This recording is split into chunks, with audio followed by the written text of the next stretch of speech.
What's up, everybody? Welcome back to Beyond the Gray Meat. This is the GoreCast, Beyond the Gray Meat here, and I got my buddy Fernie here. What's up, Fern? How are you doing? Doing good, thank you. Yeah, man. Welcome in. I think that we are live right now, so I'm gonna make sure it's working. Looks like it is. Nice. Happy Sunday. Welcome. Got some music going. So yeah, I thought tonight, we've been watching a lot of fucked up movies this month of October together, and I thought maybe we would kind of just explore some of those because kind of long form podcast might work a little bit better than actually just like one-on-one videos. It gets a little more censored, so I got a stack here, man. And then we've got other ones we watched that we don't have in front of us, but yeah. What did you watch today? Well, I didn't really watch anything, but last night before I passed out, I put on 13 Ghosts, and yeah, watched that, the remake, of course. So had some fun with that last night. Yeah. Well, the night before we did Hellraiser and Dead Alive, which was pretty intense. Then I fell asleep. I was watching Mother, the Darren Aronofsky film. And I got real uncomfortable. I finished it yesterday. I remember falling asleep. Yeah. I have not Well, now that we can hear ourselves. What's up? I said I have not seen Mother yet, I don't believe. Oh yeah, it's something else. I think it's like a biblical allegory for Mother Earth, and then basically he's kind of like fixing up this giant house, and then people start to come in and they just kind of destroy the house, where they're like, they bring in diseases, and one's a doctor, and it's really hard to describe it. Basically everything was pristine, she's fixing it up, and then the sins of this world just kind of take it down, and there's some shocking elements, but it's pretty awesome. I remember when it came out, my sister watched it, and she was like, "Don't ever watch that movie, you're gonna hate it so much." And I was like, "Dude, this is awesome." What are you talking about? Anyway, it's a trip to be able to see and hear at the same time. This is like pretty cool technology. Last time we did not have everything working right. We were just kind of going live. So if I cut you off, I apologize. I'm so loud in my headphones, but it's okay. So am I in mine for myself. I'm gonna go ahead and crank this up here. Well, I feel like we got some heavies we got to talk about, but we could probably start easy with something, that's kind of just. I'm smiling. I apologize. There's going to be a lot of that. You got to have fun with these kind of things, because they're so like disgusting that eventually you have to look at it through a different lens, which is humor, right? So, Megan is missing. That's a film. Yeah. Now, I guess I'm curious as to what you thought about it. Well, yeah, I believe that was the first movie you let me borrow that started this nasty video watching. But that movie wasn't bad at all. Found footage. Definitely enjoyed it. It was a little, I don't know, because you hyped it up. You hyped it up before you gave it to me, and I remember being like, I do that.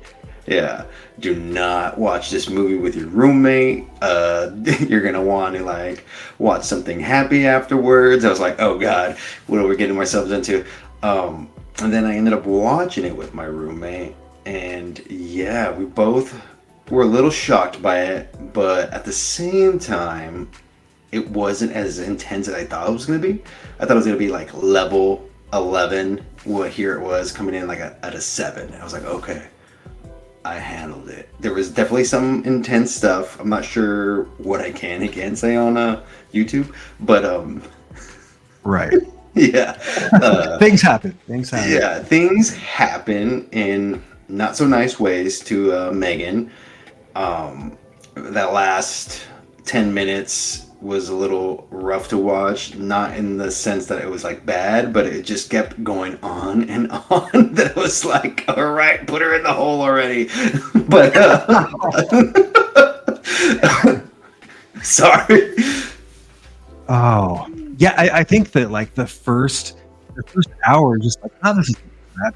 Kind of prudy though, right? You know, like, why are we focusing on these? Like, these are like really young adults here. That I mean, I guess it's the dangers of the internet, and it's pretty effective for what it is. But damn, we just like sit with them, every uncomfortable party situation, and online stalker and predator, and it's not just like Megan is missing; her friend's missing, right? It's like, Yeah. put her in the hole already. Sorry. But yeah, the last 10 minutes. I mean, I guess the last 20, 25 minutes is all pretty rough, but that last little bit where he's digging and it's just like, oh god, this keeps going. I remember my roommate was like, how long is he going to keep digging this hole for? I was like, I am Forever. Yeah. Forever, dude. Yeah. Yeah, I think I like when you start to like pick up the remote and you're looking for the info button in the dark, because you shouldn't be watching this with other people, really. I mean, a roommate's fine, especially if you're not dating them. It's totally fine, you Right. know. But if you're with a loved one, I don't think you should. I don't know. I felt bad. I felt dirty, so I was looking for the info button, like trying not to make too much noise, so I could just see how much more of this digging like we had left. You know, I was like, oh, 18 minutes, 18 minutes, and it just would not stop. Yeah. I think what's interesting about Megan is Missing was like the whole Reddit.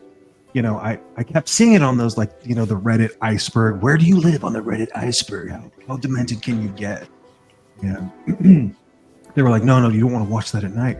And then I started reading reviews and they were all like, don't watch it at night. And I was like, I'm watching this shit at night, 100%. And then, I mean, I definitely know which part they're talking about. That barrel scene, like, pretty, spoiler alert. Yeah. Yeah, they find Megan. Somebody finds Megan, that's for sure. Somebody Not finds they. Oh my Yeah, word! sorry. Yeah, spoilers. I don't know. Again, I don't know how deep we're going into it. But yeah, some of the. Go ahead. Oh no, I was just gonna say some of the party stuff was a little cringe for me at the beginning. I do remember that. Just the dialogue and how the young, I don't know, what, like teenagers, young adults, whatever, how they were portrayed was kind of interesting to me too. But I was like, all right, whatever. I'm gonna get through this, get to the intense stuff. Yeah, and I think that's kind of where I fall. Do you agree with kind of like, I don't know, like the public outrage about, you know, the director was just like exploiting these girls? I mean, I just felt like his camera angles and the way he was like zooming in on stuff, like I was just like, can we just chill out here, buddy? Like it was just very, I don't know. It felt exploitative. Like, I mean, I don't know. Because then I think he backpedaled and that's where the controversy was.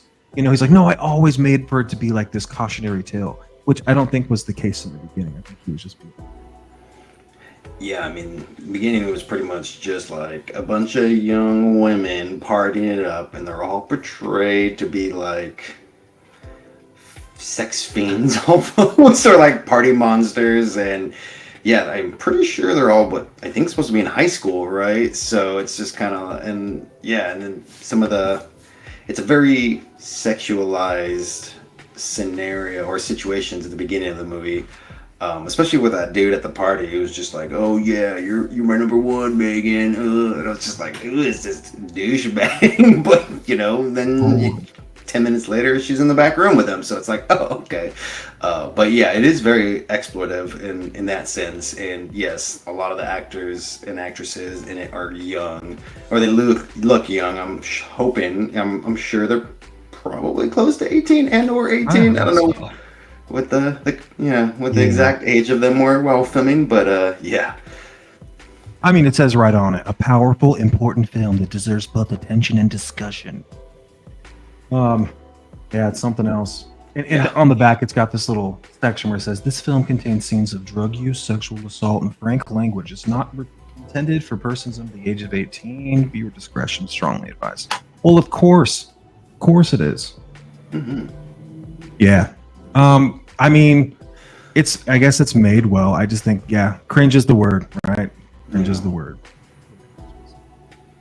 Where do you want to go next now that we open that barrel of worms? Oh gosh, I have no idea. Look at my list here. Yeah, well, do I'm gonna save obviously the big four for a little later, but I know you did a video on this earlier, and well, a while back actually. I'm not too far. Don't remember how far back, but you did one on Faces of Death, and Mm. I remember watching about a half hour of that in high school, and I don't even know how we got our hands on it. I'm pretty sure one of us rented it. We were just having a movie night at our buddy's girlfriend's house. Maybe like six or eight of us, and we're all watching it. And I Perfect. knew nothing about this movie going into it. I honestly thought it was like supposed to be a movie that was telling a story. So, going into it, and next thing you know, they're like chopping off monkey heads or eating monkey brains or whatever, and people running in front of trains. I was like, what is going on here? Yeah, and then I remember, I think all the girls pretty much decided they did not want to watch it anymore after about like a half hour, and we turned it off, put on something else. That's that sounds about the going rate. Yeah, I think Yeah. yeah, yeah. High school parties. What grade did you say you were in? Oh God, I was trying to think about where I was either a sophomore or a junior. Okay. I mean, yeah, I think I seen it when I was probably like 10 or I rented it just from like it was this place in Olympia. It's called Video Update. Or it went through like first it was in a QFC, which was kind of like the grocery store that had the little videos on the shelves. Then it became Movie Update or Movie Library. Then it was Video Update. Anyway, I just rented it like as a 10-year-old kid with on my little aunt's account with my cousin. We just brought it home, like no problem. Nice. Just yeah, dude, that movie's a trip. I think that it was effective, all that monkey stuff and some of the like cruelty, and obviously there's some like real accidents and stuff in there, but Traces of Death jacked me up like way more because I think Faces of Death, there's a lot of recreations and whatever, and they said yeah, it's like 60% real, 40% fake. It's still very effective though. It's still very like oh yeah, this is super fun to watch. Yeah. Traces of Death was all real, and I was like oh my god. The heavy metal soundtrack is like, what? This is so not okay. I felt like I was like, yeah, summoning Satan when I was a little kid. Freaked me out. Oh. But they have to watch Tales from the Crypt or Traces of Death and never be the same again. Mm. Man. Yeah, I just wanted to give that one a little shout out because Yeah. I remember seeing it back in the day. Yeah, it's bad. I got some new stuff in the mail that I haven't done any. I have like a stack of movies here.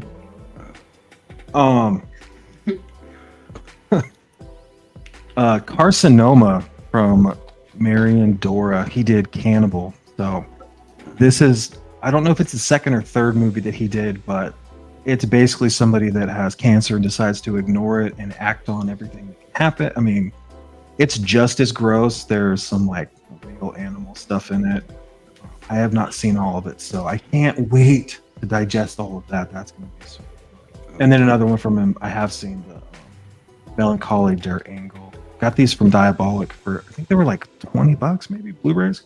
This one's got a slip. This thing's super old, so that was pretty cool. Nice. And then Gutter Balls, which has a couple of horrible scenes in it that I can't really talk about. And then Vortex from, I haven't seen this, but I've been really wanting to watch it. Gaspar Noah, however you say it. And that's pretty much just like people getting dementia and then what happens in a 6 month to a year. And it just films these old folks and it's supposed to be really sad and very like off-putting, but it sounds like something I'd really like. Interesting. His other movies are pretty nuts, like Irreversible and Climax. What else did he do? And you know, we were looking at the video nasty list too, man, and so many of those movies are just kind of like they've got a couple of shocking scenes of violence, and that is it. Evil Dead, Ooh. way up there on the video nasty list, and this is just like standard cinema, just like classic horror. Like that's just what you should watch. Ooh, yeah. It's a trip.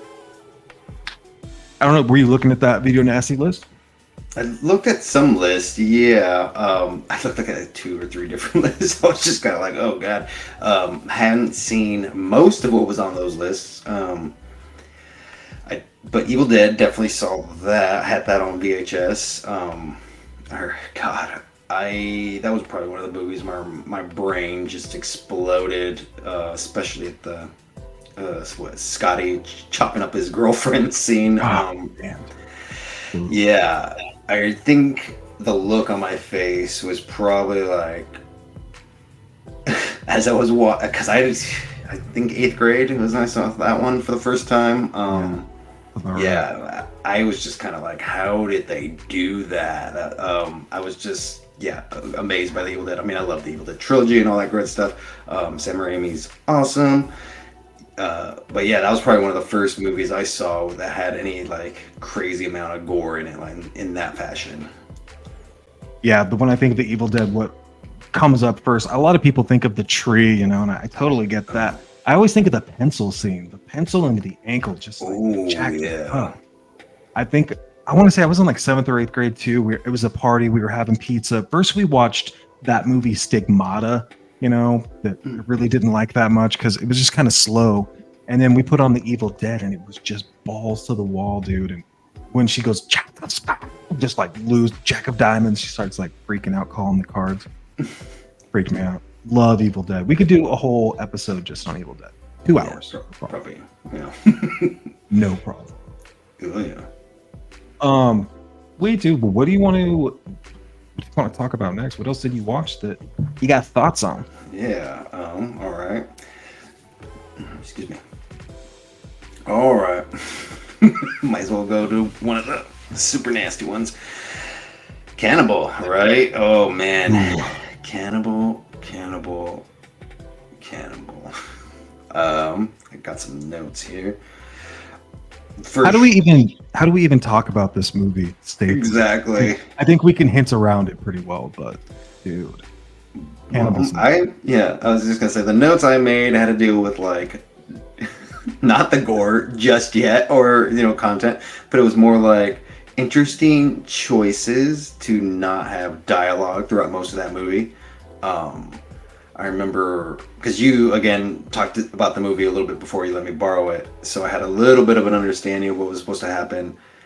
But like the first half hour or so, there's like zero dialogue.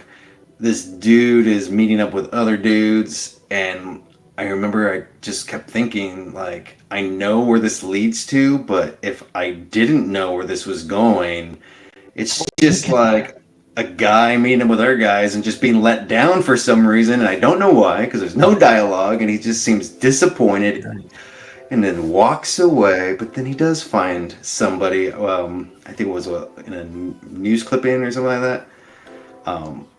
Yeah, and then that almost turns into like a weird little love story almost. And again, if I didn't know where it was going, it'd be like, oh, these are just two dudes who met each other and they're happy now, because it is kind of like that, hanging out in that guy's house. And then eventually everything starts to get a little crazier, and it's like, oh my god, just a little bit.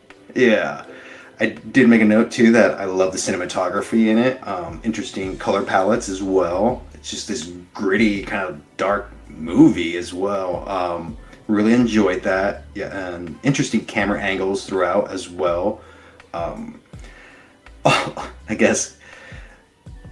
All right, going into how's he going to describe this? In my head, I'm like, where's he going? Where's Fernie going here? Yeah, let's get to the meat and potatoes of the situation. Yeah, so to the gore and to what ends up happening, I put that it had really good practical effects, and I didn't know it going into it. I got told through a mutual friend of ours that a lot of the gore was actually like pig, right?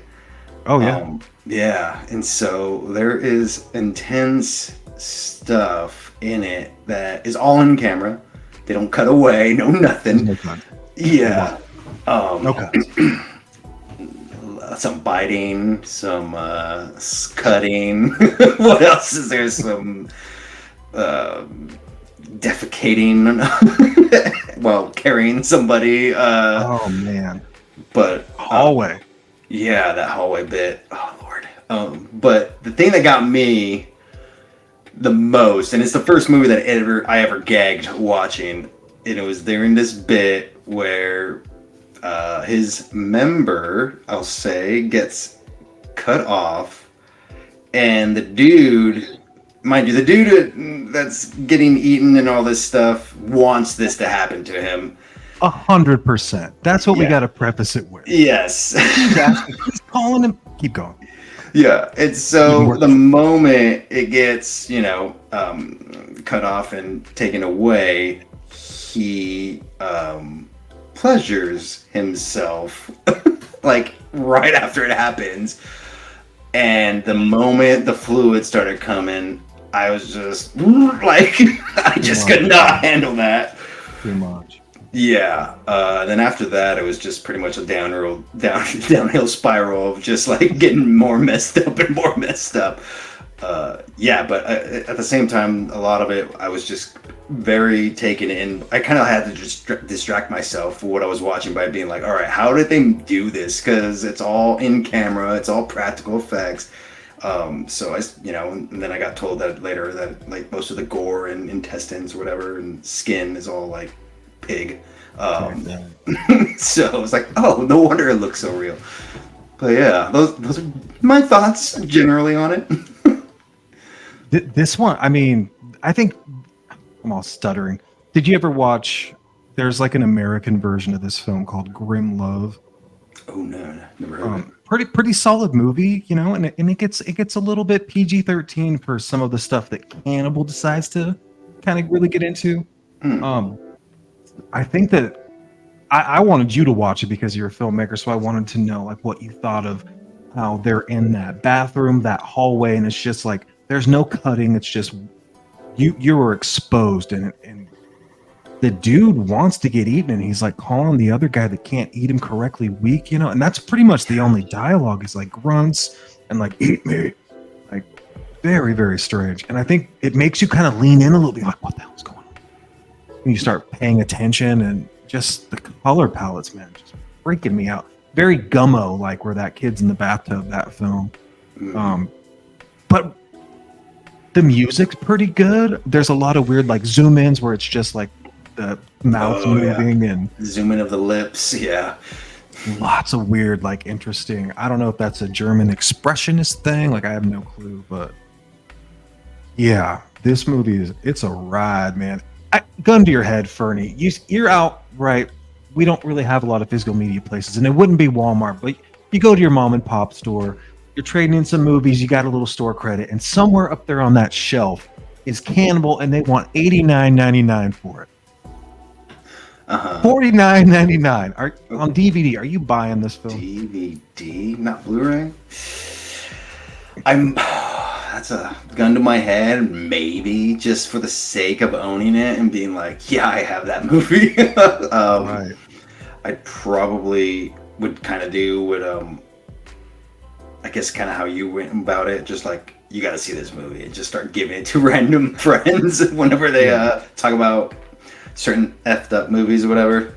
Just be like, you want to see effed up? Here's this one. Here's Cannibal for you. Right. It's like somewhere, for some reason, somebody wants to watch Cannibal and you have it, because you can't just go on YouTube and stream it. Like it's really hard to find. You can go to like different sites, and it's an American, it's made, there's no like dubbing, and there's hardly any dialogue. So I think that the dude that bought it, I want to say he paid almost $100, but on Amazon it's like 182 or something. Whoa. But I did see there was a Blu-ray on eBay. I feel like it was probably a homebrew for like $50. I would totally buy that. Not right now, but right. Somewhere you're gonna be like, I want. Yeah, Cannibal's a trip, dude. I think that it's such an endurance test. Once you get through the lovers wanting to eat each other, and then they decide that they're finally going to be strong enough to do it, they don't just do it easily. They gotta it takes like 2 or 3 meetups, right? They're taking different drugs. They're drinking sleeping pills and bottles of wine and hard liquor, and then when they finally get there, yeah, I mean it's a total ride. But then you look on the clicker and you're like, dude, we got 20 minutes left. What else can happen? He's carrying his dead lover down the hallway. Everything's falling apart. He's in the bathtub. He's bleeding out. It's green. You can't handle it. Like, it's just, it looks like this Armor All Wash and Wax shot. Like, that's what the fluids look like in the movie. It's like this burnt yellow.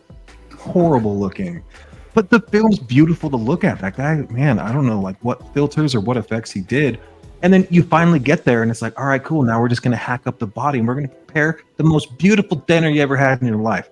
Everything's going. Or maybe it's a breakfast. I don't know. There's orange juice, Vassier wine, salt and pepper. He's got like food in the pan.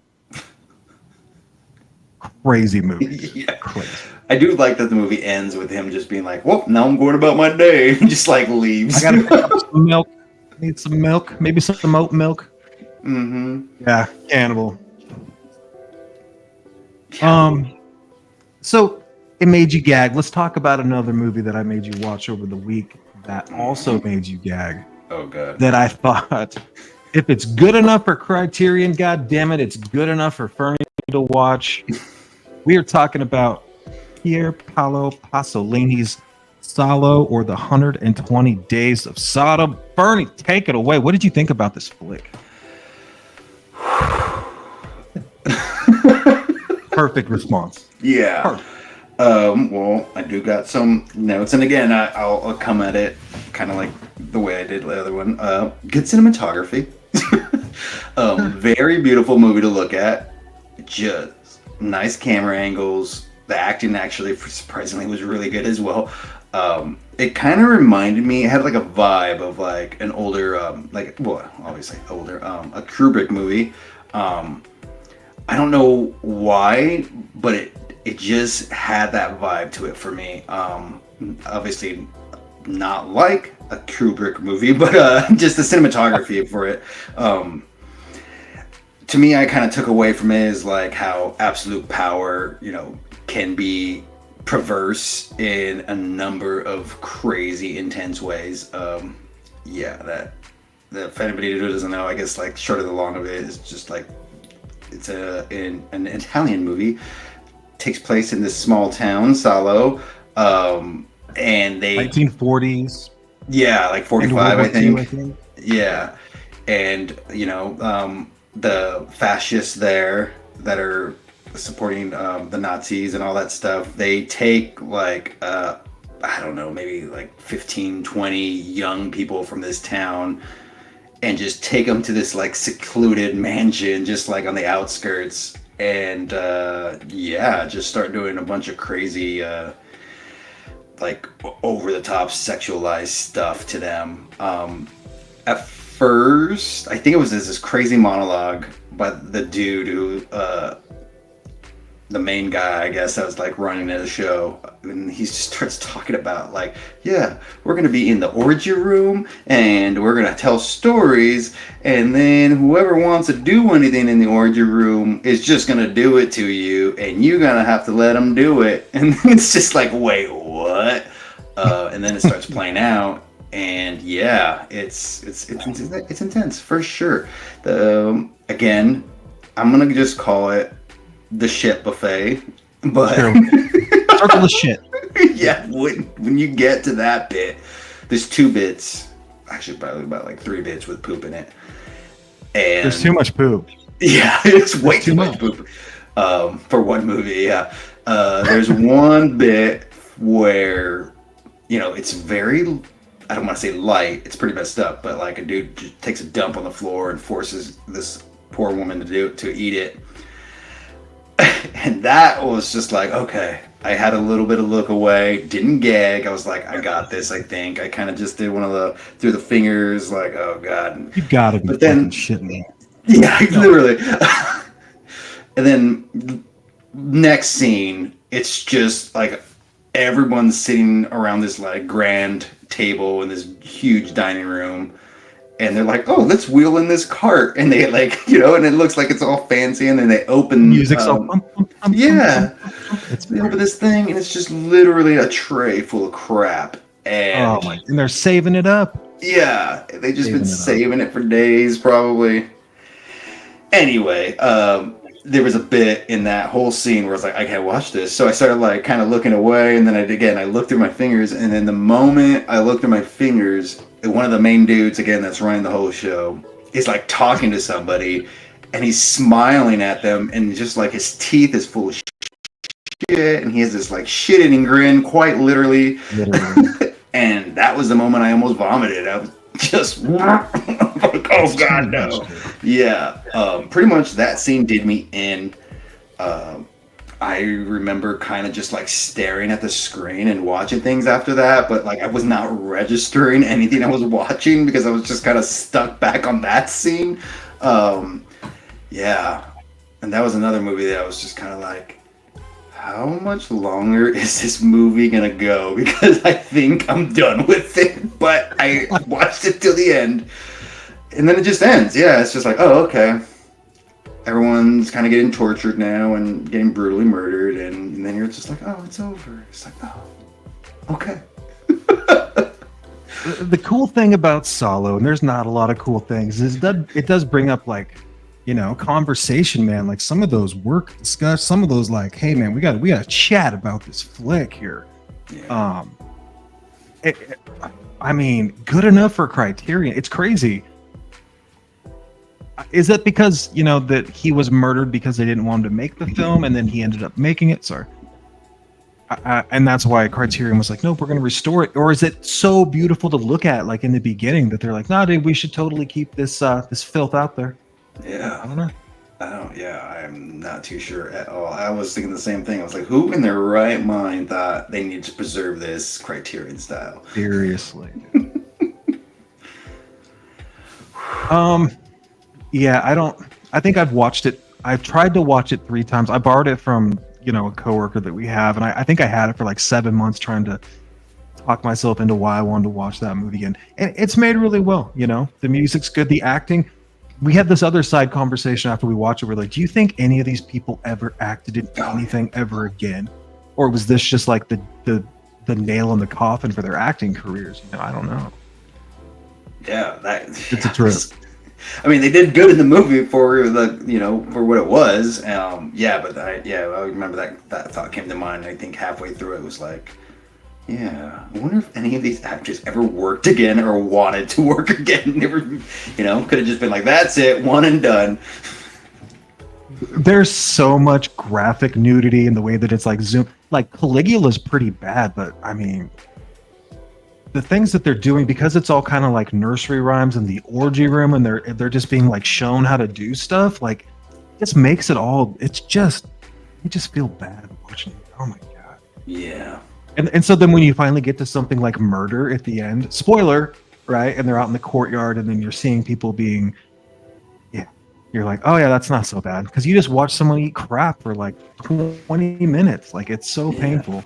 I mean, there is even a bit where there's like a big giant cauldron full of shit, and like 3 people are sitting in it. Then after they're basking. It's good for their glow. Mm-hmm. Dude, it's a trip where they'll zoom in.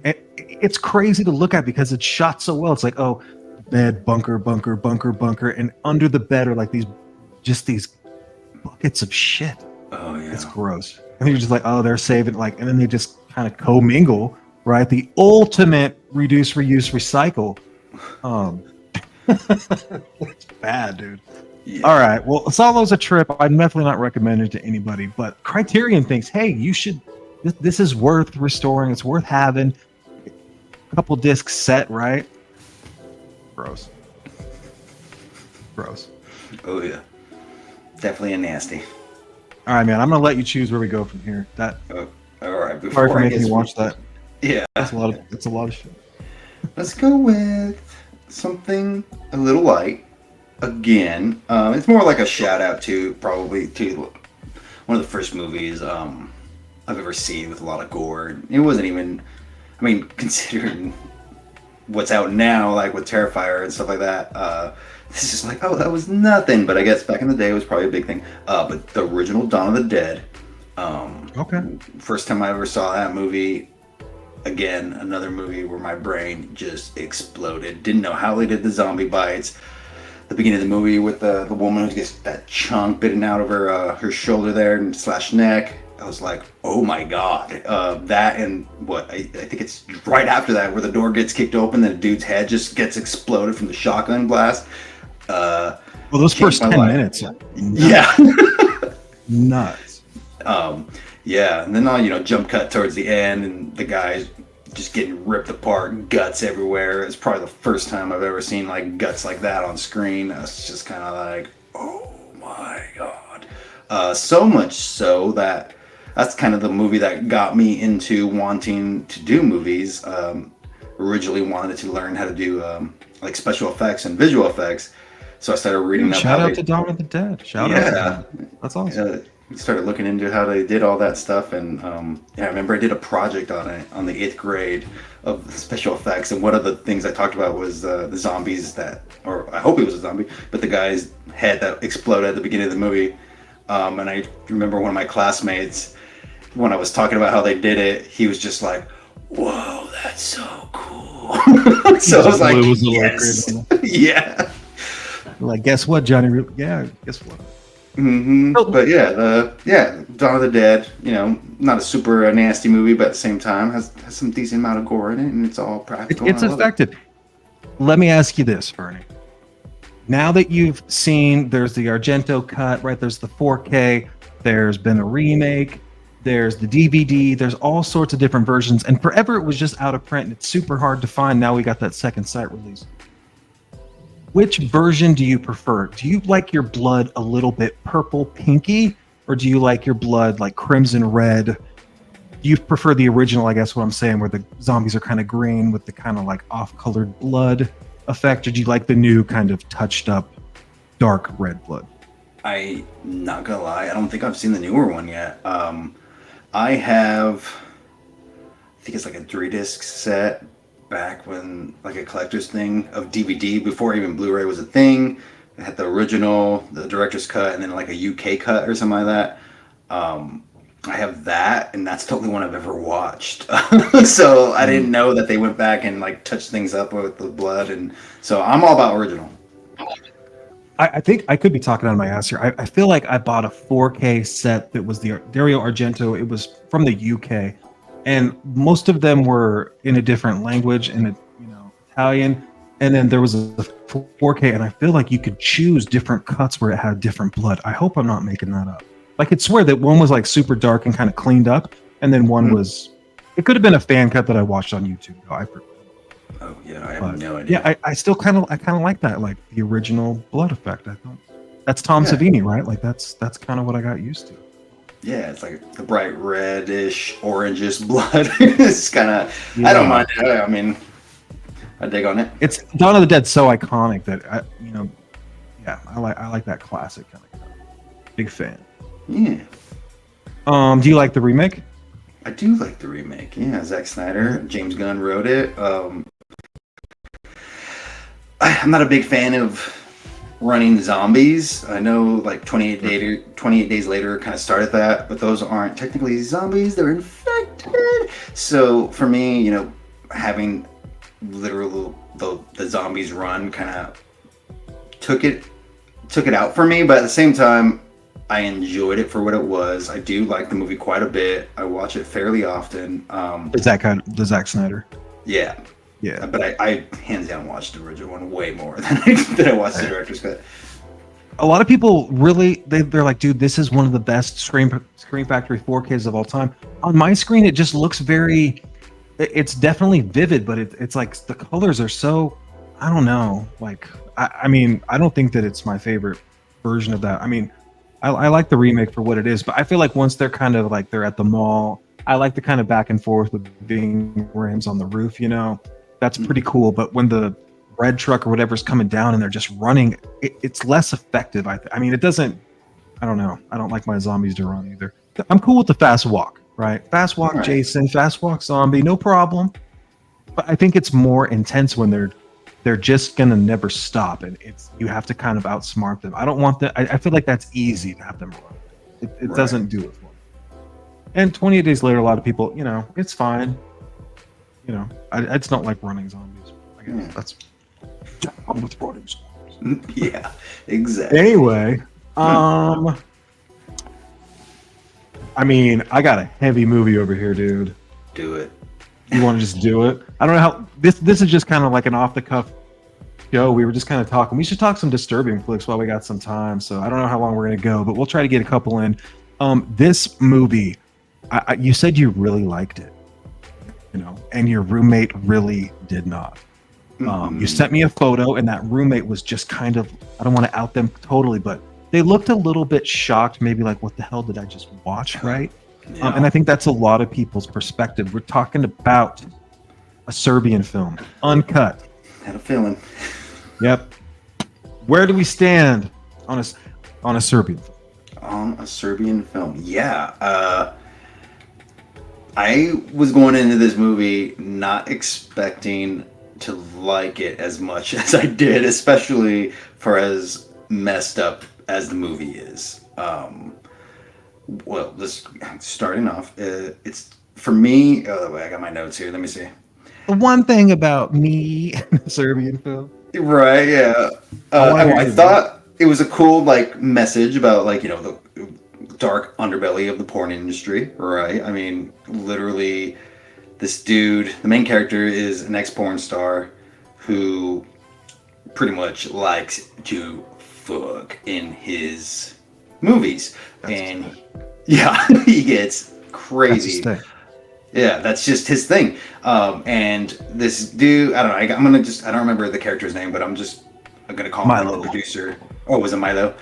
Milo. Oh, Milo's the main character. I forget the producer's name. You're right. Yeah, I don't remember the producer's name either. But this dude, a producer, is like, we're making a new movie. You're gonna be the star.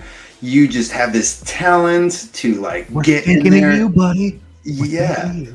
It's like, yeah, you just have what we need. We need you in this movie. And he's like, oh, pass. But then they, offer him a comical amount of money. And he decides to do it. But you get, for me, it was also, a crazy character study of who this guy is. And I think that's what I liked about it, because at first, he's even kind of, I think the beginning of the movie, he's watching one of his own movies, wasn't he? Kind of reminiscing about it, I guess. But then his son catches him watching it, and he's like, oh, no, you can't watch that. I'm just messing around with these women. Don't worry about who they are. But, and he's trying to be a changed man. He's a family man. He has his wife. He has his son. And there was a one bit in the movie when I think it's after he gets offered it and he denies it. He's with his wife. And she starts talking to him how come you never have sex with me the way that you have sex with the porn stars? And this is what we talked about the day after. I was still thinking about that. That's a crazy plot point. Sorry. Yeah. So and instantly, this dude just mind you, he hasn't probably tapped into that for years, but instantly it turns on for him, and he's flipping his wife over and ripping off clothes and just getting hardcore with her, showing her a different side of who he is. And that's just a taste. That's just where it starts, and it's oh, okay, yeah. So he doesn't want to tap into that anymore. I get it. But then, he agrees, I think because of his wife says just do it kind of thing. Oh, don't worry about it. We can use the money kind of thing. So he decides to, get back in the ring. And then that's not the old jockstrap. Yeah, exactly. Dude. But then it just starts getting messed up real quick. He's in rooms, getting down and dirty, and then all of a sudden there's a child in the room watching him, and he's so confused why the kid's there, and it's what? And even I guess audience members as well are probably the same way. Cerebral nightmare. What? Yeah. Exactly. And yeah, this producer just keeps doing more and more to the point where he's no, you know what? You're not gonna tell me what it is, what we're doing here with this movie. I'm gonna quit. And then they decide to drug him up with some stuff, and I don't know if I can say it, but and then they gave him Viagra mixed with this upper performance enhancing drugs, PEDs. Yes, and then all of a sudden it started clicking for me why they wanted him is because he just has this raw sexual energy, and when he is just cougar loose, hyped up on drugs, boner that won't go down, he just gets down and won't stop, doesn't even think about it. He's just in the zone. So much so that he doesn't even realize what he's doing to these people or what his actions are or who he's even probably having sex with. And that's when it starts getting messed up. I don't think he even cares. He's just going for it. Yeah. Well, that and he's being manipulated a little bit. He has like an earpiece in his ear, and the producer dude is like whispering things to him or telling him things about like the people he's with, even though it's probably not true at all. But you know, oh yeah, she's doing this and she's doing that. Oh yeah, you want to hit her now, don't you? And he's like, yeah. So he starts like, I do now. Yeah, I do want to hit her. Why not? Why did I think of that?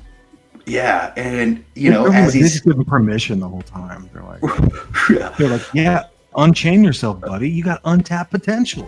Right. Totally. Yeah, and then once he starts going, he starts hitting. Then as his hand comes back, somebody just like, oh, let me just slide this little knife into your hand kind of situation. Then he doesn't even realize that he has one. So now that he starts hitting her now, he has a knife or whatever. And it's just like, this is getting twisted. But at the same time, it's still good. Up until this bit, and this is the bit where my roommate was... Where everybody checks out, folks. This is why we're here. Yeah. This is the scene that hauls the mail, right? Yeah. There were two scenes for my roommate. Well, both of them were pretty bad. But the one in particular is where the producer finally reveals, like, all right, this is the type of movie we're actually making. And yeah, I don't even know how to say it. I'm just I don't know how to explain it. It's a childbirth scene, right? And instantly goes from childbirth scene into a very messed up scene with the child or the baby, not even a child, the baby, freshly born baby. And it's filmed well. That's what's messed up, man. It's and thankfully too, you don't really see anything. Like you see pretty much the whole like childbirth aspect, but then like the moment it goes into something a lot naughtier, you're pretty much just on the back of the dude doing the naughty stuff. Yeah, that was rough. Roommate did not like that scene at all. The ending also, and then the ending too turns into this kind of like revenge movie, and I think that's also why I kind of liked it, because I was like, this guy just wants to get back at the people who messed him up, got him back in this world. It's an erotic thriller, right? Yeah, right. Yeah, it's kind of like an erotic thriller, but they go really, really dirty with a lot of the stuff. But then yeah, the ending with the twist, that twist was also like you see it coming, but at the same time, it's still heavy. Yeah, it's super heavy. Deals with the guy's family, his brother as well. Yeah. Then a lot of people get murdered right after that. Yeah, but I don't know. For whatever reason, I don't know what it says about me, but I was just kind of... I remember I finished it and I was like, yeah, that movie, take away some of the over-the-top messed up stuff. Maybe like trim it down a bit. And it's actually a really good movie. Like a good character study is kind of how I justified liking it. I don't know. Weird. Yeah, I get the outrage, right? People are just tuning in. They're like, what are they talking about? And it's like, they're still talking about a Serbian film. Yeah. It's bad, but it's not, at least all of the bad, like horrible behavior happens off screen. Like we are sheltered from a lot of what happens.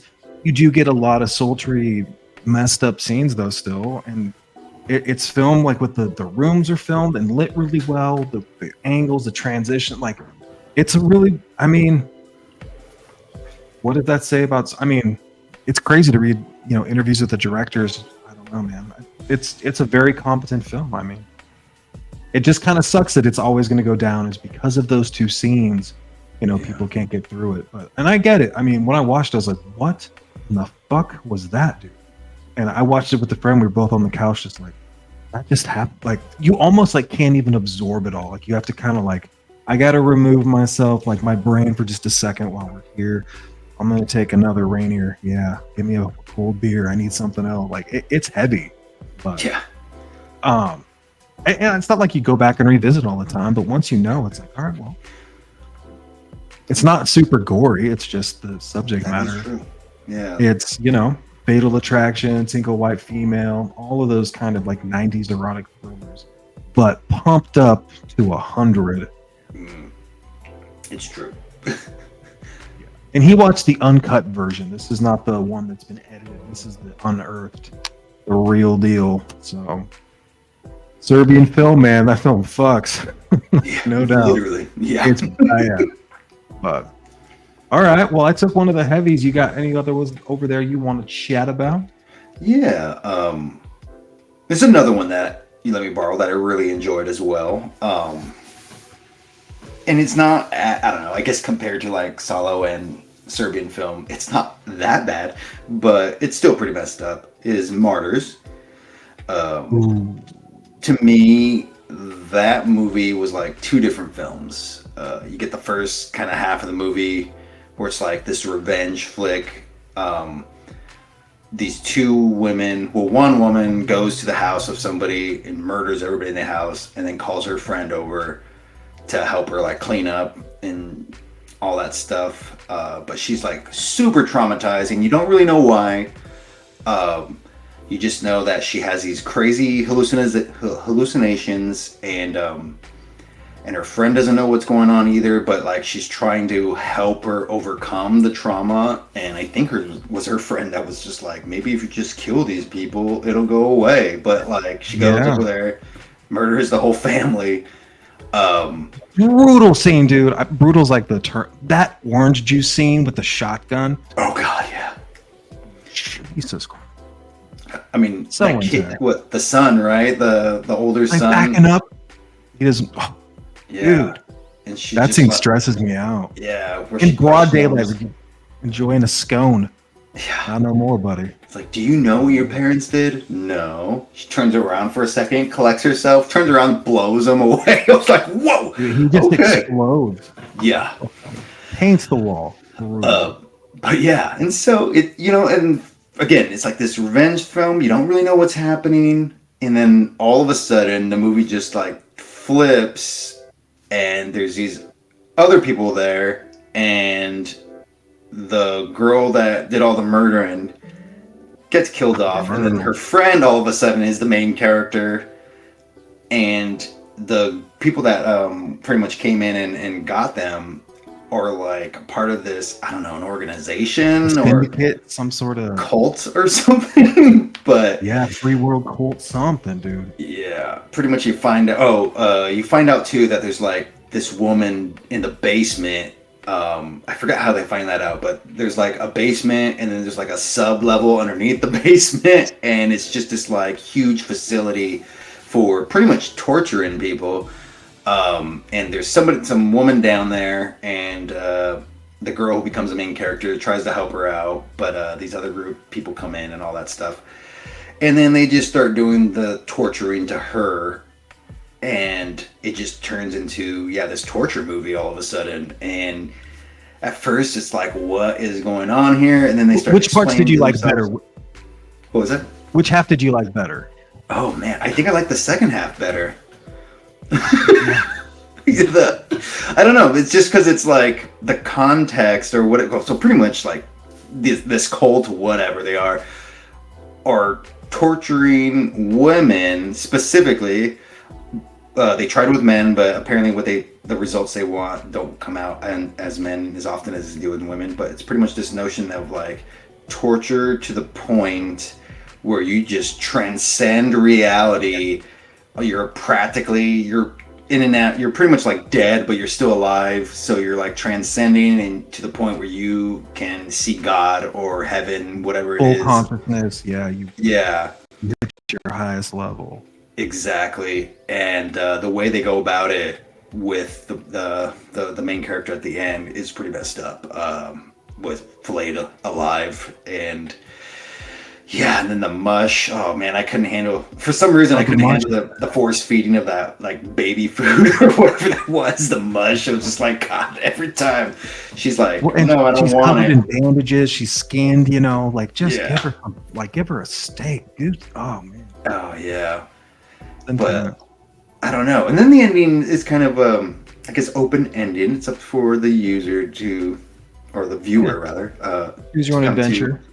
Yeah, because it just kind of ends on this weird note where the girl's getting tortured, does transcend, and one of the people who's running it comes up and it's like, "Tell me what you saw," and she whispers, and you don't ever know what she says, but that girl, the woman, knows, and then she ends up like just very happily just killing herself. Hope I can say that. And Yeah. Unalived or something. okay, and so it's just like, whoa, okay, and then it just kind of ends.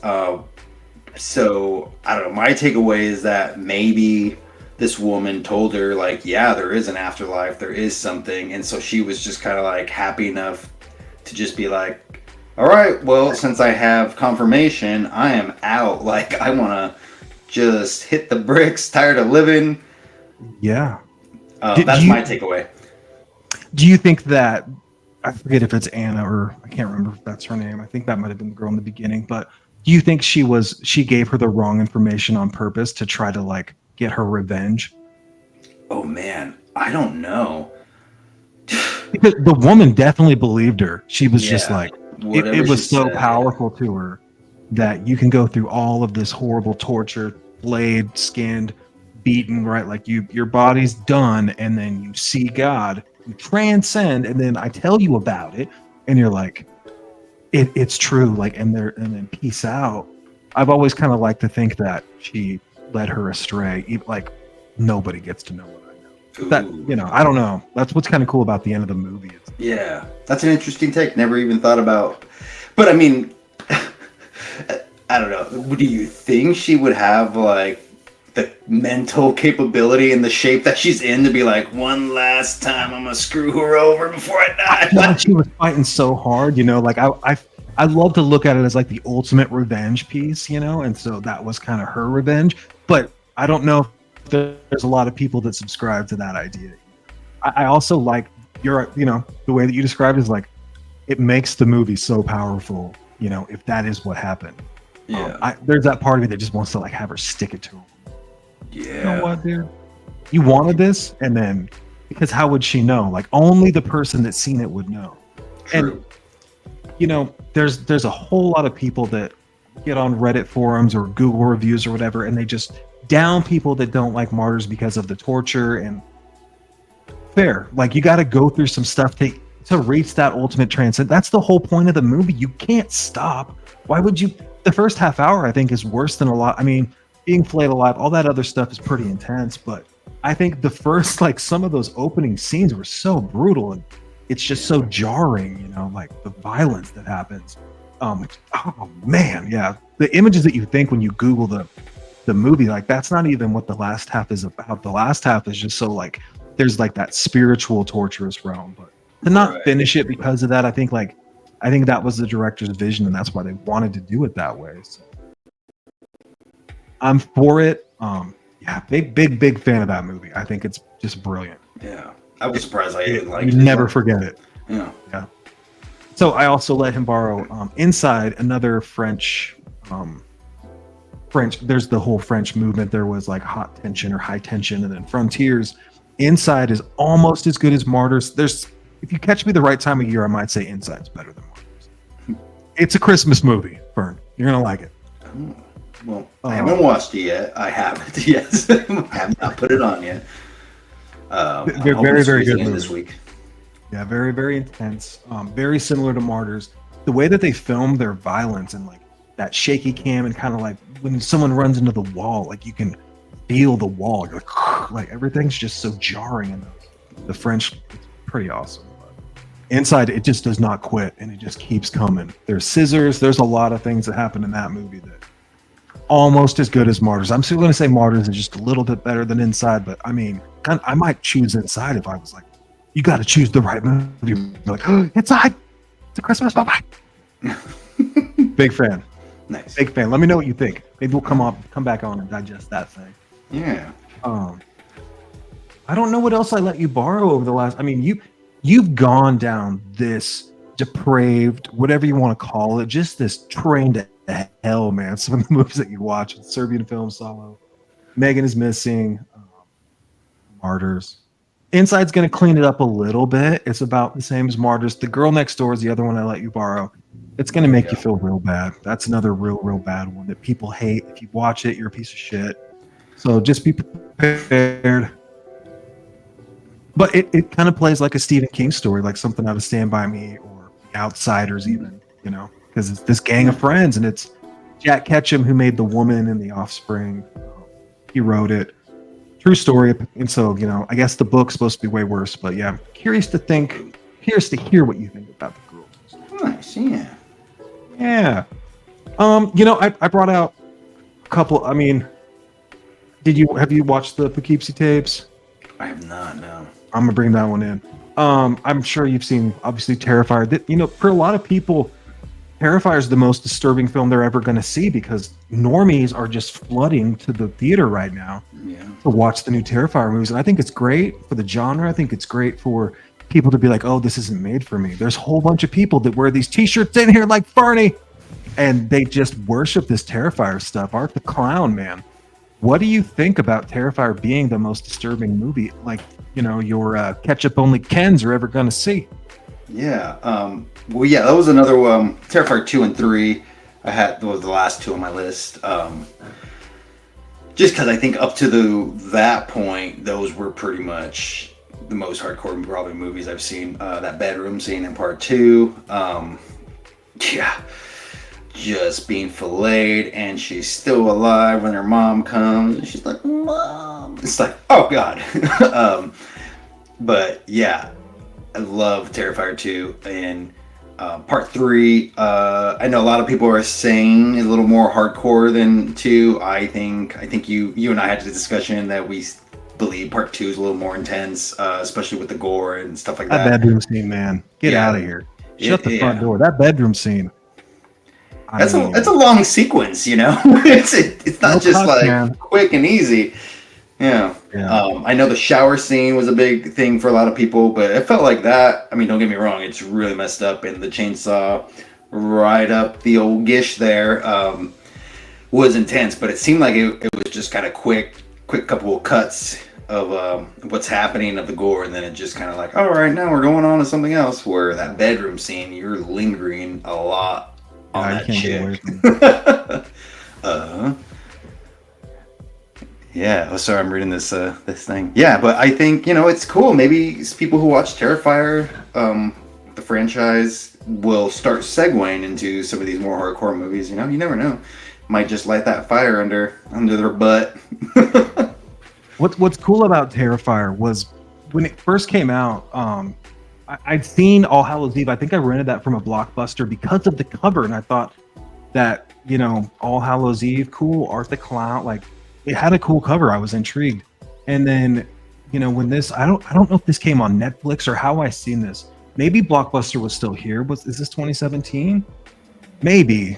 You know, our part of the world, the last Blockbuster is not that far from us, so we've had Blockbusters here for a long time, luckily. But when I put that thing on, a lot of people that I talk to about it are like, Terrifier, dude, I'm so over clowns, dude. They're so stupid. I hate clowns. I'm not even watching that. Yeah, dudes down here saying it might have been Netflix first, but I thought that this is a mean-spirited film. I just, when they're in the pizzeria, I kind of like my gore cheesy like that. I like my acting sleazy like that. That's an 80s flick, man, and that's exactly what I wanted from this film. I didn't need like some crazy story or plot. The stuff with the beginning, is it Vicky and the television stuff, like all that after school special, kind of like Donahue. Fucking, I was in, dude. When her face, I was in, and then loved the two goth chicks, you know, and everything that happens to them, and then obviously the hacksaw scene. But I also like that he's just, that's a great film. This is still my favorite because I just think it sets the tone for the whole series. Yeah. And I'm a big fan. I was just, people came around, they're like, hey, dude, where can I see that Terrifier 2 you've been talking about? Everybody's talking about it. It's like, oh, yeah, it must be nice. You want to finally watch this shit you crap about. I think it's great. Oh, I mean, we did talk. Sorry, one more thing. We'll let you take the floor. I think that I like my Terrifier around Halloween. I think that part 3, the pageantry of Christmas and all that, if you showed me this movie in December, I would have bought in a little bit more. It's October when it came out. I'm watching it. All Hallows Eve, Terrifier, Halloween Night, Terrifier 2, Halloween, like, and you get a little more supernatural in part 2, but I just think that the Christmas ruined it for me a little bit. Not enough to be like, I don't recommend it. I'm gonna go ahead and say 7 out of 10, but I think this first one, for just the nastiness and the gore, I'm giving that a 9 out of 10. I love the first two. Nice. What do you think about part 3? What do you like about it? Oh, I really enjoyed part 3. Part 3 for me, I think I like them. The first one, third one, second one. Part 3 for me just was obviously, you can tell they got that money. Production value went up. Looked a lot cleaner and nice. I really enjoyed that. Acting as well for me was a lot better across the board for like everyone. That, and I don't know, I kind of dug on the Christmas stuff. I don't know why. Just Art being silly with his crazy antics, and the whole scene of how he got the costume in that bar with Santa, and your brother while we're watching, because I went and saw it with his brother at theaters, and the whole when he rips off the beard, he called it when he pulled out the freeze on his face. He's like, "Oh God, he's gonna rip off his beard, isn't he?" And then literally, like moments later, yeah, that was wild stuff. And I enjoyed it. Then I don't know, for some reason, Art's mask, or well, I should say the prosthetic on David's face, to me looked more like intense, and he was able to do more expressions with it, and I really enjoyed that as well. I don't know. Yeah, again, for me, part one, being a mime, I mean, yeah. For me, you get more of that. Part 1, part 3, part 2. But they're all up there. I remember a buddy of mine, when I worked down at Mystic Museum, Indy was the one who told me to watch the first one, and it was just, I think he showed me the trailer for part 2, and then he was like, dude, you need to watch this. I don't remember how I saw it, but I watched it, was all in, went to the theater by myself to see part 2, because I was like, nobody wants to go see this movie with me. Yeah, so I was like, I'm going by myself. I don't care. Yeah. So yeah, I loved it. You gotta have goals, man. Yeah, exactly. I'm like, I'm not below going to movies by myself. I don't care. I'll go see a movie if I need to see a movie. But yeah, love the Terrifier franchise. Yeah, I think that first one, man. I mean, I kind of like. Yeah, I can talk about this one for forever. I think that. Yeah, I don't know. You could definitely tell that he had an idea, and he just threw everything at the wall. It's cool to see him get more money. It's cool to see each film progresses the story, and they kind of left it on a cliffhanger, right? So there's going to be a part 4. Who knows how far they'll go with it? But Art in Space? No, I'm joking. You're right. I mean, he does a great job. I think that, yeah, it's a trip to watch even those Instagram videos where they show the clown without makeup, where they show David and trip out, man. Yeah, that shit. Big fan, Terrifier. I mean, I got Cannibal Holocaust over here. A lot of people hate that film. You have any problems with Cannibal Holocaust? Never seen it. I believe that's one I was supposed to watch with your brother, actually. I think. You were. The first time Freddie ever came over, I pulled this bad boy out. I was talking to Joel about it, and Joel's like, I haven't seen it. Freddie's like, I want to watch it. Joel's like, no, I get it.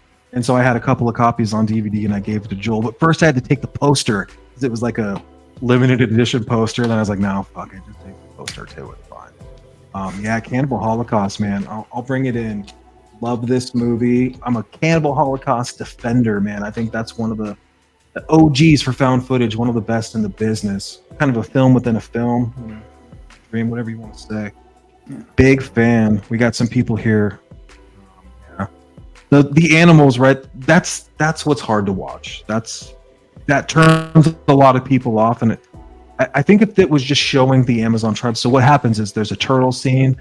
Spoiler that they just massacre this poor turtle. There's a couple of animal deaths in there that are real, and yeah, it's very off-putting. And there is a PETA cut of the film, though. If you didn't want to watch that, you can find it that way too. Yeah, Cannibal Holocaust. It's intense. Any other disturbing flicks that you want to hype up before we get out of here? I got a couple I'm going to bring in so you can borrow. So we can talk about it. Not off top of my head, at least disturbing wise. Not that I can think of. Gosh, everything I could think of I put on my list earlier. So yeah, I'm fresh out of that. So one I think that you would really like. This is a Lars von Trier. He did Antichrist. He's done like Nymphomaniac. The House That Jack Built with Matt Dillon. I just want to know what you think about it because it's filmed so well and there's so many like. I think this is a perfect film. It's a little bit long in the tooth. I think it's like 2 hours and 30 minutes maybe, and there's a director's cut, unrated cut. It's brutal, it's disturbing, it's just a portrait of a serial killer, kind of like Henry, but really artistic, really. I mean, a lot of people, this is the line for them. They're like, I'm not watching anything like that. That's where I draw the line. Because the kids don't have body armor, so, things happen and he gets off on it. It's cruel, it's mean. I can't wait for you to watch it. So if you feel like screaming, you definitely should. But I just think it's filmed really well. I really think you're. No, it's funny that you mentioned that movie. I bought that movie digitally. I have a Vudu account. I share some of it with some of my buddies. And that one was asked to watch for somebody told me to buy it for this October so they can watch it. And then my buddy Chance, and he texted me and he was just like, dude, you should watch this movie, man. And I was like, oh, okay. So he told me that like the other day as well. So you're gonna like it. I can just tell. And it's a little bit older. I think that poor Matt Dillon. I've loved Matt Dillon since like Drugstore Cowboy and The Outsiders. And I've always thought Matt Dillon was great. But Singles, right? He's awesome in everything. Anyway, you're going to think he's a serial killer every time you see him now because he's so effective and he's just so off-putting on camera.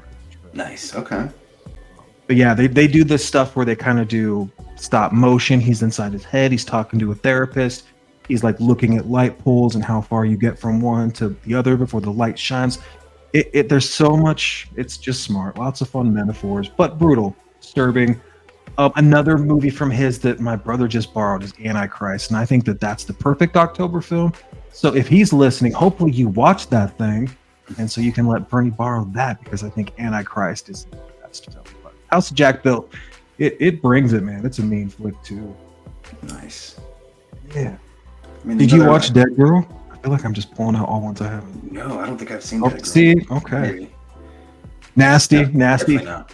We have this coworker that recommends, when I first started working there, he was like, dude, there's this movie called Dead Girl. And on Vudu, it was $2.99. So I own it digitally. And it's shockingly good. It's just it's very gross. Kind of like, it's not one of those like American kind of coming of age comedies that has zombies and torture. So kind of a brutal flick, but I think you're probably going to like that one too. Like, dude, that was mean spirited. Really well shot. Trip out. So nice.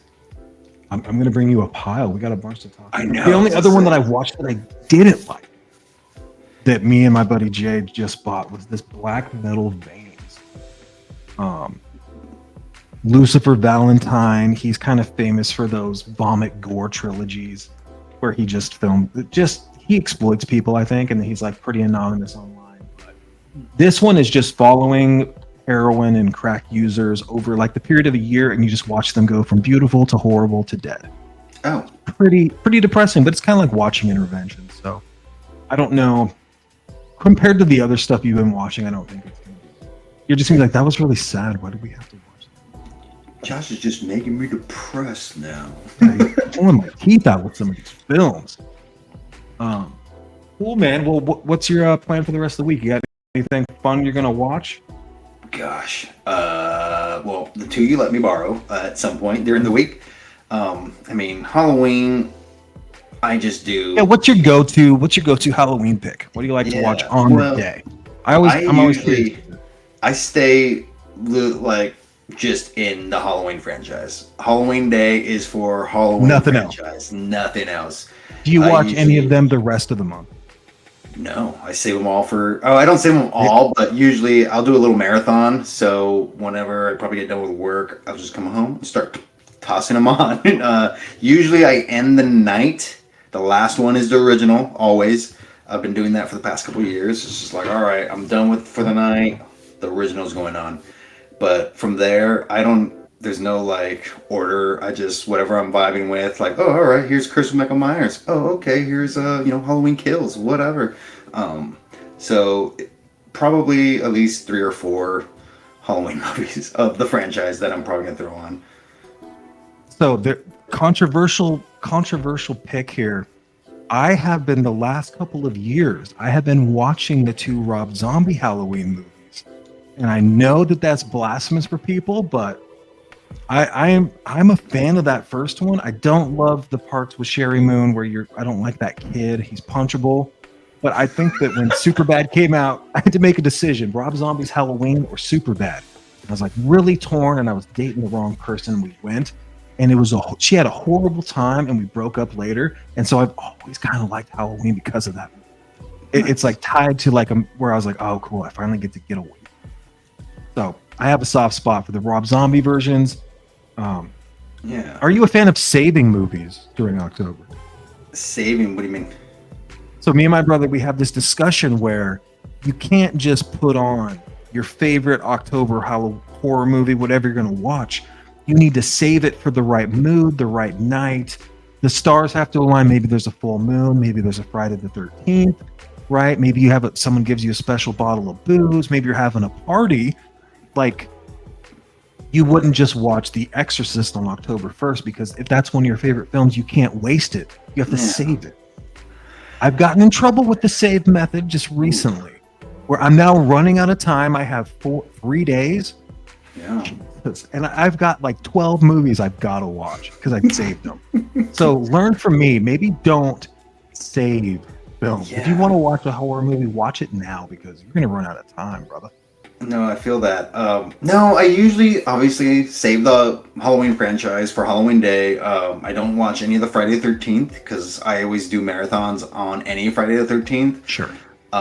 So I'm like, it doesn't matter who I'm with. I'm just like, we're doing Friday the 13th tonight because it's Friday the 13th and we're watching like 3 of them.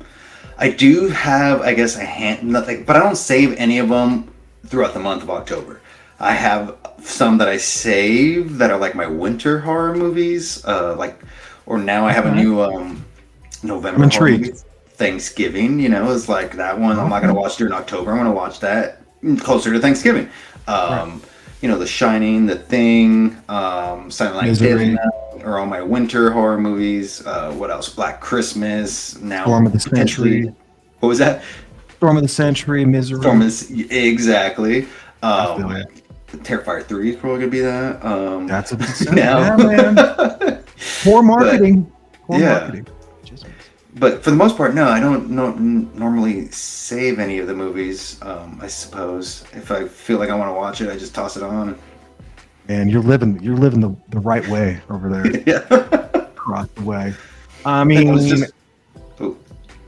just gonna say, because I saw the comment about how I'm gonna watch Halloween, or Rob Zombie's Halloween 1 and 2, and I actually watched those movies with Escalation there last year. We synced up and watched them, and we just wanted to reassess our feelings about the Rob Zombie Halloweens, and we both kind of came to the realization, the first one, not the greatest movie, but at the same time, it's not too shabby. We liked it. Terrific soundtrack, dude. Terrific. Yeah. That God of Thunder opening. So many good songs in that movie. Might as well call him Michelle. Oh my God, the stepdad or whatever. Anyway, and then the second one, though, we both were just, I don't know, it was like nonstop laughing for us. We just could not take that movie serious. That was another really good movie theater experience, though. That truck scene where they're driving and the cow was so brutal in the theater. And then obviously Nights in White Satin starts playing, and then Michael just hacking and slashing through that hospital. I'm a Rob Zombie 2 defender, goddammit. I like the opening sequence of Rob Zombie 2, and I remember when I saw that in theaters, edge of my seat, like, hell yeah, this is what I'm talking about. And then it turned out to be like a dream sequence, and I was like, what? You know what I mean? It just it really kind of just took me out of it for that moment. That's why I was like, because I hadn't seen the movie since I saw it in theaters. So that's why we did the rewatch last year. Yeah. Are you a fan of the record store, the girls, and all of that? Yeah, that wasn't too shabby. The dialogue's a little cheesy, but at the same time, like, they pull it off as actors, so I was all about it, you know? And the gore is always good. It's just, I don't know. The overall story of the second one just was like, what am I watching? The white horse thing, and I don't know. It's just like, I don't know. It's a little weird. Yeah. But he does explain it at the beginning. You know, he starts talking about it. He gives you the definition and everything. Right. I think that Brad Dourif deserved an Oscar for his role. Brad Dourif. And his daughter, you can see him breaking as the sheriff. Like, I think he holds that movie together. He is the sleeper pick for one of the best sheriffs in the Halloween franchise. I love Brad Dourif anyway, but he's probably. Daniel Harris, man, she's struggling. Yeah, struggling in that. Well, I was to say something else. I forgot though. Oh well. This went off topic. We went way down the Halloween. Yeah. But anyway, yeah. People hate it. I get it. So, where do you lie on Halloween? You know, what's your? Do you have a favorite Halloween film, or is Halloween Part 3 considered a Halloween film? Right, like there's a couple sides of the aisle people usually take with this topic, and I'm just curious. You know, what's your top 3? Maybe go there for Part 3. Or just what's your top 3? Top 3 in general. Well, of course, number 1's the original. That original movie was when I first started watching my horror movies on VHS that I had from my uncle.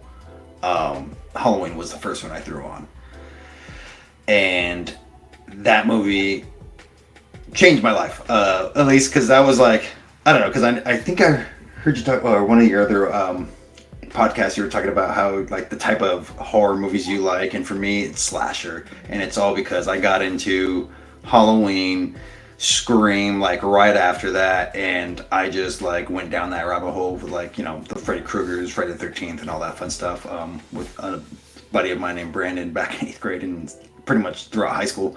But slashed it up. Yeah, so for me, the original Halloween is just where it's at, and then from there, gosh. See, and my little brother outed you. He said that no, Fernie's favorite franchise is Scream. He's a Ghostface guy, not a Halloween guy. Oh, I know. And I was like, "Are you fucking with me for real?" No. I know. Can a guy be both? Can a guy be both? Yeah, I mean, you do you, man. You get to do whatever you want. Yeah. I was just like, no way he likes Scream over Halloween. I mean, maybe. Oh, I love Scream movies, though. It's true. But we're talking soft spot with Scream. Yeah. But Part 3. No judgment, man. This is a safe space. We're in a trust tree here. Yeah. So whatever you want. I was just saying, I remember the first time I saw Part 3, though. Halloween 3. I did not care for it at all. I was 100% probably like the fanboys back in the 80s, like, Michael Myers isn't in this. I don't care for this movie at all. Cameo. Yeah. But, you know, jump cut many years later, and that movie's grown on me quite a bit. I would probably have to say, it's probably my third favorite in the franchise, next to I think it's like Halloween H2O is my second one. Dude, all right, we're aligned, man. So I just watched H2O again, like when I was carving pumpkins last week. Nice. If it wasn't for that stupid mask, it would be right at the top, and it still is at number 2. But the acting's great, the pacing's great, the kills are great. H2O is the sleeper pick, man. Yeah, Joseph Gordon-Levitt with the skate in his face at the beginning of the movie. I remember I saw that in theaters. I was like, whoa. I've been hearing people say it's like a summerween movie because it's in California. You know, it's just got a cool aesthetic. It's got a cool vibe. Huge fan of H2O. My favorite one, though, is Part 3. I hate to say it. Part 3, Chariot of Pumpkins, that song, there's something about... That's a John Carpenter film. Like, it's more John Carpenter than the first one for some reason. I don't know what it is. I love Season of the Witch, man. Big fan. And then probably 78. And then... Nice. Yeah.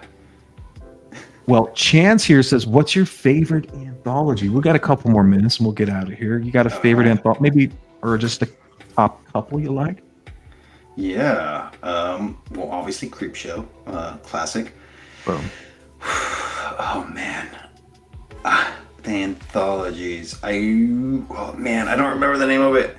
There was this Japanese anthology my brother watched. Me and him watched it last year. He bought, I think, like a Criterion of it. And I remember it's a beautiful movie. Just across the board, every segment was just brilliantly and beautifully shot. Cinematography is amazing.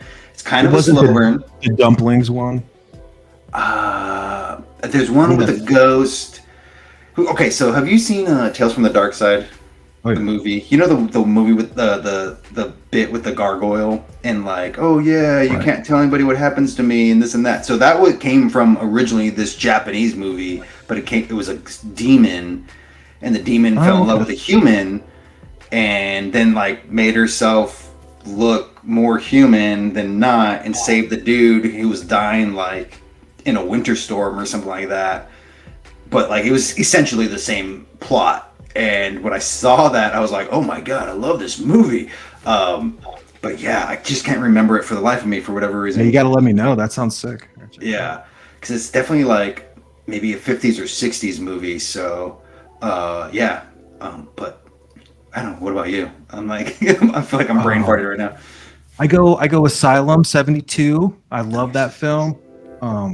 Or I think it's House of Crazies. That's the other term for it. Asylum, Creepshow. Anthologies are my favorite thing. I think that Tales from the Hood, Tales from the Dark Side, Body Bags, Creepshow 2. There's Necronomicon, the Book of the Dead. That's got a cool little wraparound. I was going to do a video just on anthologies. Maybe that's what we'll do. We come back next week or something. We'll do just anthologies because we could talk about that. Anthologies are the best, dude. That's like besides found footage and I guess splatter, I love anthologies. Like wraparound stories, big fan.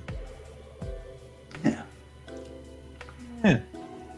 All right, folks. Well, it is like 1:35 on the East Coast. It's 10:36 here. We got to work tomorrow. Anything else you want to mention really quick or hype up before we get out of here? I just want to give a shout out to my buddy Chance. He helped me out greatly with this headset here. A good buddy of mine, so I just want to give him a good old shout out. Thank you. Shout out to Chance. Fernie sounds great. His with the mic and the headset, man, its production value is way up today. Way up. That's what's up. Awesome. And then thanks. Yeah, this is the first time we've actually had some people live in the chat. Either that or I just didn't know how to use it before. So I'm trying to kind of like throw people's comments on there and try to make it more fun. We appreciate everybody hanging out with us for almost an hour and 30 minutes. We're going to come back. We'll do a part two pretty soon. Oh, yeah. Where we actually go through all the movies that Fernie watched in the last couple of weeks. I kind of want a little kind of ongoing segment, torturing Fernie. Like I think it would be really good. And my brother likes to give him a hard time about, dude, you're just gonna like ruin this dude. Don't be so mean to him with all these movies you're making him watch. He's taking them like a champ, and the ones that I think he would like, he likes. So, you never know. You can't typecast people, right, Fern? I mean, come on. Yeah, exactly. Yeah, don't tempt me with a good time watching movies. It's a great movie. Whatever.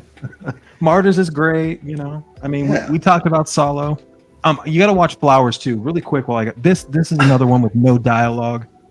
There's no nudity on there, right? I'm sorry. Phil Stevens, I went to his website. He sent it to me for $15. Flowers 1 and 2. I'll let you borrow those. Those are nasty flicks, but pretty disturbing in their own right. Thanks for being here, folks. Do me a favor, like, comment, subscribe, share it with people. Thanks for hanging out. We'll see you guys soon. Take care. Later, friends.